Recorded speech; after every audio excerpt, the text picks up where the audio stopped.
ఎక్కడా లేని విధంగా భార్యతో దర్శనమిచ్చే దక్షిణామూర్తి ఆలయం కోసం మీకు తెలుసా? ప్రపంచంలోనే భార్య యొక్క తొడ మీద కూర్చుని దర్శనమిచ్చే ఏకైక దక్షిణామూర్తి ఆలయం కోసం ఈ వీడియోలో తెలుసుకుందాం.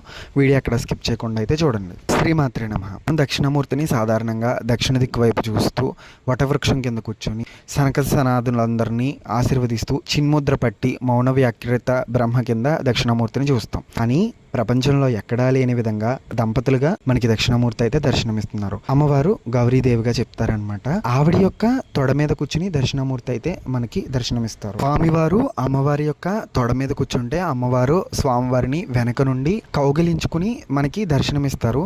ఇంకో విశేషం ఏంటంటే స్వామివారు ఇక్కడ నంది వాహనం మీద దంపతులుగా దర్శనమిస్తారు. అంతేకాకుండా ఇక్కడ స్వామివారు అభయహస్తాన్ని అయితే మనకి చూపిస్తారు. ఇంతటి అరుదైనటువంటి గౌరీ సహిత శక్తి యోగ దక్షిణామూర్తి స్వామివారిని దర్శించుకుంటే సంతానం లేని వారికి